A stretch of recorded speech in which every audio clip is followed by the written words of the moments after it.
Ya, bismillahirrahmanirrahim. Assalamualaikum warahmatullahi wabarakatuh. Ya, alhamdulillahilladzi alafa baina qulubina fa asbahna bi ni'matihi ikhwana. Asyhadu an la ilaha illallah wa asyhadu anna Muhammadan abduhu wa rasuluhu la nabiyya rasulullah. Ya, alhamdulillah pada kesempatan kali ini ya, kami akan menyampaikan tugas dari manajemen risiko. Ya, sebelumnya perkenalkan kami dari Sekolah Tinggi Ekonomi Islam SEBI, Prodi Manajemen Bisnis Syariah 2019A. Ya. Berikut kelompok kami. Yang pertama ada analisa Amalia, selanjutnya ada Andina Rahayu, dan saya sendiri Fatan Rafiuddin, dan selanjutnya ada Fitri Aprilia. Ya, buat teman-teman semua mohon disimak, mohon diperhatikan dengan baik. Ya, insya Allah pada kesempatan kali ini kami akan mempresentasikan hasil studi kasus kami pada perusahaan atau lembaga keuangan Social Generate. Nah, sebelumnya kita pahami sejarahnya terlebih dahulu. Ya, pada tahun 1864 Social Generate didirikan dan didirikan oleh sekelompok industrialis gitu kan sebagai bank swasta dengan tujuan menyediakan pembiayaan untuk industri dan perdagangan. Nah, tahun-tahun awalnya ditandai dengan ekspansi sederhana dan dari aktivis pinjaman komersial dan bank lokasi gitu.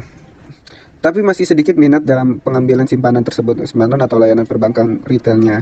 Nah, di Prancis pada tahun 1880 mengalami kemerosotan ekonomi. Nah, jadi Social Generate ini masih terus berjuang gitu kan, mempertahankan.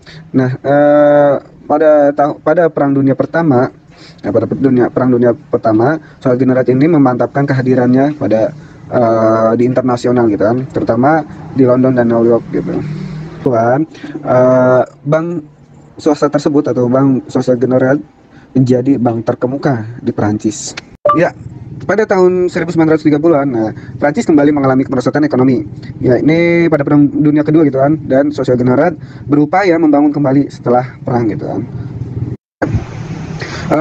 Berikutnya, pada tahun 1945, nah, bank swasta tersebut, Bank Société Générale, mengalami atau menjadi tiga bank komersial terbesar di negara Perancis gitu kan, dan menempatkan Social Generate ke dalam kepemilikan negara dari 1940-an dan mengalami perkembangan. Nah, semakin ke depan semakin drastis. Nah, dirasakan pada tahun 1990-an. Pada tahun 1990-an, nah, Social Generate ini perkembangannya semakin tinggi gitu kan. Terutama pada tahun 1997 memiliki atau merasakan kenaikan sampai dengan 16% gitu.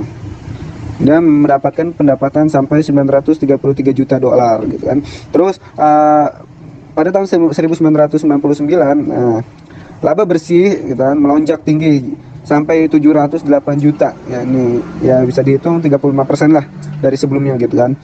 Ya, luar biasa. Lebih dari 3 tahun berikutnya gitu kan menyumbang 36% atau sekitar 6,2 miliar dolar. Social Generate gitu kan memiliki laba bersih kumulatif yakni 2,3 miliar. Dan perusahaan tersebut merasakan atau sedang berada di puncak kejayaannya gitu.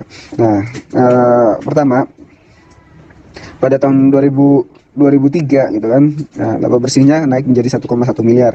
Ya, ini sampai 46% lah dari total grup gitu. Diikuti pada tahun 2004 gitu kan, naik sampai 1,4 miliar. Terus 1,4 miliar dolar, dan tahun 2005 naik sampai 1,8 miliar dolar gitu kan, US dollar. Dan pada tahun 2006 naik kembali sampai 2,3 miliar dolar. Perusahaan tersebut atau lembaga keuangan tersebut mengalami kemerosotan yang luar biasa yang dipimpin oleh Bapak Kervil gitu kan, diakui melakukan perdagangan yang tidak sah gitu. Dan pada bulan Januari Bapak Kervil dilakukan persidangan data gitu, gugatan perdata gitu terhadap Bapak Kervil. Nah, ya, Bapak Kervil tersebut menjadi tersangka pemalsuan, penyalahgunaan kepercayaan, dan penggunaan komputer secara ilegal begitu. Dan hal tersebut diumumkan oleh jaksa penuntut di Paris. Ya, Bapak Kervil tersebut menjadi tersangka pemalsuan, penyalahgunaan kepercayaan, dan penggunaan komputer secara ilegal begitu. Dan hal tersebut diumumkan oleh jaksa penuntut di Paris. Ya, pada tahun 2008 kan tadi kan mengalami kemerosotan dan kembali normal lembaga keuangan tersebut, yakni pada tahun 2010 gitu. Pada tahun 2010. Akibat dari kejadian tersebut banyak sekali nasabah yang menaruh saham yang takut akan ketidaktanggungjawaban perusahaan tersebut. Ya, seperti itulah. Ya, selanjutnya nanti akan disampaikan oleh teman-teman saya. Baik, selanjutnya saya akan menjelaskan mengenai profil perusahaan Société Générale. Société Générale merupakan bank investasi multinasional Prancis dan perusahaan jasa keuangan yang berkantor di pusat Paris. SocGen merupakan bank terbesar ketiga di Prancis berdasarkan total aset setelah BNP Paribas dan Crédit Agricole. Perusahaan ini didirikan pada tanggal 4 bulan Mei tahun 1864 dengan industri layanan keuangan, kemudian area yang dilayani kepada seluruh dunia, dan jumlah karyawan terdiri dari banyaknya karyawan yaitu ada 146.000 pada tahun 2015, kemudian total aset sebesar 1.788 triliun US dollar pada tahun 2020. Kemudian selanjutnya ada alasan perusahaan mengadopsi manajemen risiko.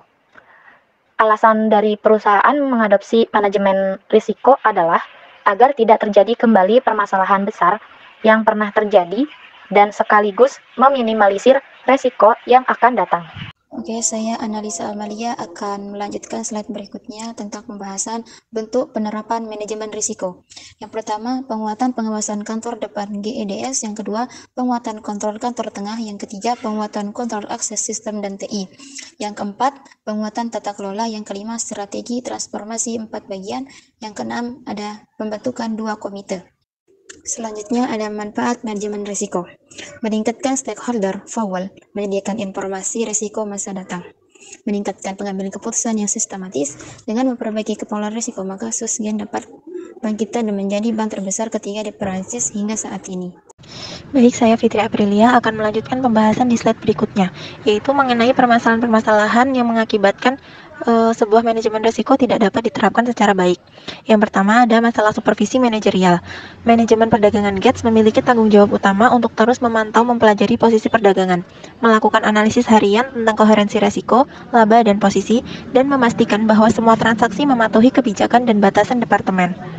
Namun pemantauan tampaknya telah dilakukan secara acak oleh manajer perdagangan Kerfil ini. Setelah kepergian ini manajer pada bulan Januari 2007, aktivitas perdagangan Kerfil tidak mendapat pengawasan sama sekali. Manajemen perdagangan juga ditugaskan untuk menanggapi peringatan dan pertanyaan internal dan eksternal tentang posisi di bawah tanggung jawab mereka. Dalam kasus Kerfil ini adalah langka, namun peringatan dari Eurex tentang transaksi besar pada November 2007 terkait dengan Kerfil posisi arah dan tidak sah juga pernah ditindaklanjuti.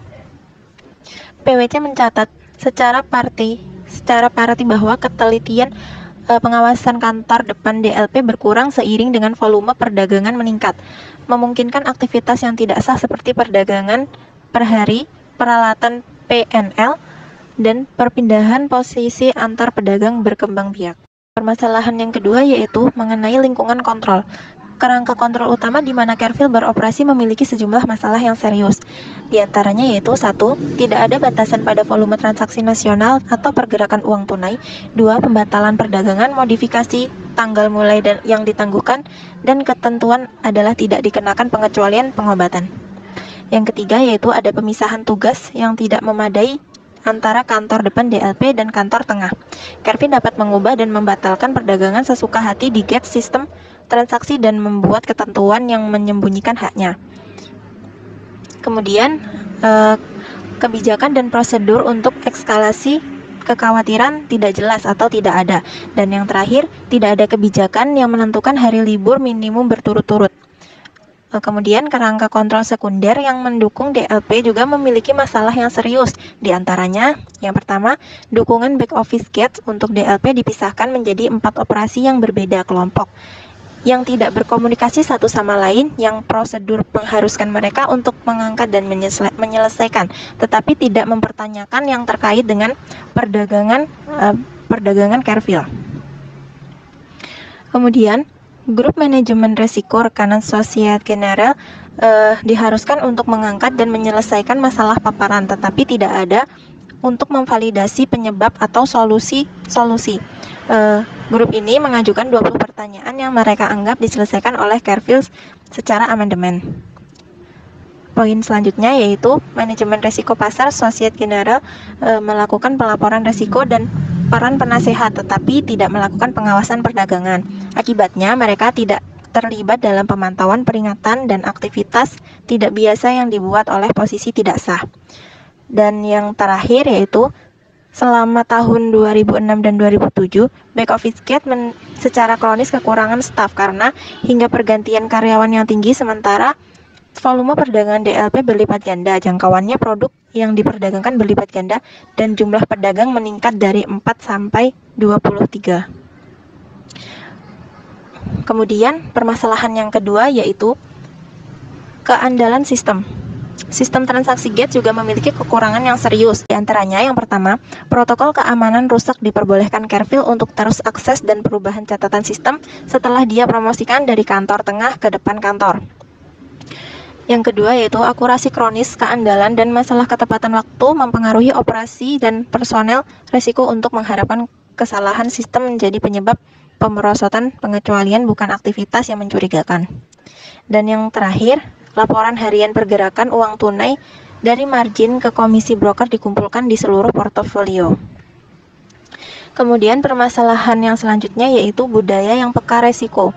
Penyelidikan juga mengidentifikasi kekurangan budaya, secara khusus menyebutkan bahwa pengawas perdagangan dan personel kontrol DLP tidak dilatih atau diinstruksikan untuk waspada terhadap penipuan dan lamban, serta lemah dalam menanggapi dan menyelesaikan pertanyaan. Kemudian di slide terakhir yaitu ada pelajaran apa yang dapat diambil. Penerapan manajemen risiko yang baik dalam industri perbankan sangatlah penting guna menciptakan industri perbankan yang sehat dan terintegrasi, agar bank dijalankan dalam koridor yang terkendali.